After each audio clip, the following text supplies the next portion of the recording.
આઠમું પગાર પંચ ગ્રોસ સેલરીમાં 3 ગણો વધારો 16,560 થી વધી બેઝિક ફિટમેન્ટ ફેક્ટર એચઆરએ ટીએથી બદલાશે ગણતરી. વિગતવાર માહિતી શું છે તે જોઈએ. નમસ્કાર મિત્રો, સ્વાગત છે તમારું અમારી યુટ્યુબ ચેનલ.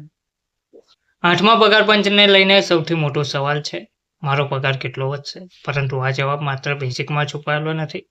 અસલી ફેરફાર ગ્રોસ સેલરીમાં થશે, કારણ કે બેઝિક વધશે તો એચઆરએ તેના પર વધશે, ટીએલ સામેલ થશે અને ડીએ ભવિષ્યમાં તે નવા બેઝિક પર મળશે. એટલે કે સંપૂર્ણ પગારના માળખામાં ફેરફાર થવાનો છે. જો તમારો વર્તમાન બેઝિક પગાર 18,000 છે તો હવે આપણે સમજીએ કે નવી ગ્રોસ સેલરી કઈ રીતે બનશે. તો મિત્રો, પહેલા આ 3 વાત સમજો. ₹18,000 બેઝિક વાળાનો નવો બેઝિક ₹34,560 સુધી પહોંચી શકે છે. એચઆરએ અને ટીએ જોડી ગ્રોસ સેલરી ₹45,000 થી પણ વધારે, એટલે કે 45,000 પ્લસ થઈ શકે છે.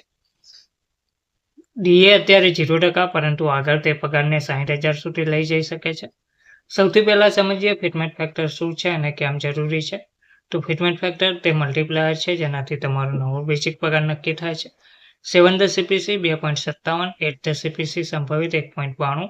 ગણતરી નવો બેઝિક પગાર કઈ રીતે બનશે? તો ફોર્મ્યુલા નવો બેઝિક બરાબર જૂનો બેઝિક ગુણ્યા ફિટમેન્ટ ફેક્ટર, એટલે કે ₹18,000 ગુણ્યા 1.92 બરાબર ₹34,560, એટલે કે બેઝિકમાં ₹16,560 નો વધારો.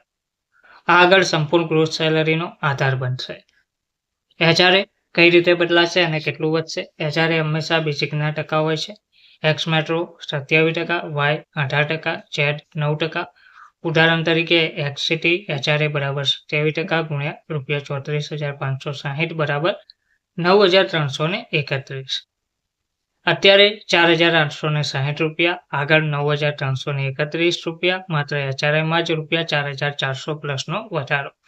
ટીએ ટ્રાન્સપોર્ટ એલાઉન્સ કેટલું મળશે? ટીએ શહેર અને લેવલ પર નિર્ભર કરે છે. Metro higher TPTA cities ₹1,350. તેમાં મોટો ફેરફાર નહીં, પરંતુ ગ્રોસ સેલરીનો સ્થિર હિસ્સો બન્યો રહેશે. ડીએ કેમ 0% માનવામાં આવ્યું છે? શું નુકસાન છે? દરેક નવા પગાર પંચમાં ડીએ 0% થી શરૂ, કારણ કે જૂના ડીએને બેઝિકમાં એડજસ્ટ કરવામાં આવે છે. પરંતુ અસલી ફાયદો આગળ છે. દર 6 મહિને ડીએ વધશે અને વધેલા બેઝિક પર વધારો થશે, એટલે પગાર ઝડપથી વધશે. ગ્રોસ સેલરીની ગણતરી ₹18,000 બેઝિક ઘટક 7 ધ સીપીસી 8 ધ સીપીસી સંભવિત. તો બેઝિક પે ₹18,000, 7 પ્રમાણે 8 ધ સીપીસી પ્રમાણે ₹34,560, એચઆરએ ₹4,860, પછી 9,331, ટીએ 1,350, 8 ધ સીપીસી 1,350, ડીએ ₹10,440, 8 ધ સીપીસી 0. કુલ ગ્રોસ સેલરી 34,650, 8 ધ સીપીસીમાં 45,241. તો આઠમું પગાર પંચ 8 ધ પે કમિશન સેલરી કેલ્ક્યુલેટર ટૂંકમાં સમજીએ. કરંટ પે બેન્ડ 5,200 થી 20,200, current grade pay 1,800, current pay level GP 1,800, level 1ની current inbox index 1 18,000, expect fitment factor 1.92, city type for HRA X city 27% current, city type for TA higher TPTA cities expect TA 0.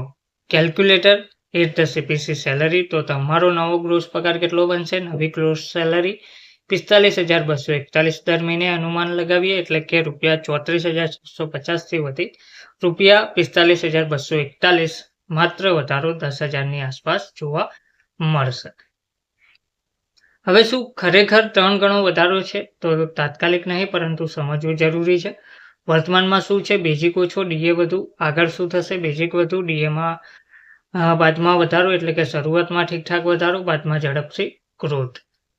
આગળ DA વધવા પર પગાર કેટલો થશે? તો DA ટકા અંદાજિત ગ્રોસ સેલરી 0% પર ₹45,241, 20% ₹52,000 પ્લસ, 50% ₹60,000 પ્લસ. અહીં 3 ગણાની અસર ધીમે ધીમે દેખાશે. તમારા માટે શું મતલબ છે? તમારો બેઝિક પગાર ₹18,000 છે. શરૂઆત ₹45,000 થી થશે. 2-3 વર્ષ બાદ ₹55,000 થી 60,000 થઈ જશે. લોંગ ટર્મ ફાયદા: પીએફ વધુ, પેન્શન વધુ, ગ્રેચ્યુટી વધુ, એટલે કે આ માત્ર પગારમાં વધારો નહીં, સંપૂર્ણ નાણાકીય અપગ્રેડ છે. ઇન્ટર્નશીપ કમિશન ક્યારે લાગુ થશે? તો સંકેત પ્રભાવી તારીખ 1 જાન્યુઆરી 2026. લાગુ થવામાં વિલંબ 2027-28 સંભવિત. એટલે કે વિલંબ થવા પર એરિયરનો ફાયદો મળશે. પગાર નહીં, સંપૂર્ણ માળખામાં ફેરફાર થશે. 8મા પગાર પંચમાં માત્ર કેટલો વધારો સવાલ નથી, પરંતુ કઈ રીતે વધશે, કેટલો વધશે, આગળ કેટલો વધશે. જો તમારો બેઝિક 18,000 છે તો આગળ ગ્રોસ સેલરી 45,000ની ઉપર જવાનો સંકેત છે. સાથે આવનાર 2-3 વર્ષમાં પગાર ₹60,000 પ્લસ પણ હોઈ શકે છે. અને આ છે અસલી ગ્રોસ સેલરીનું ગણિત. ધન્યવાદ.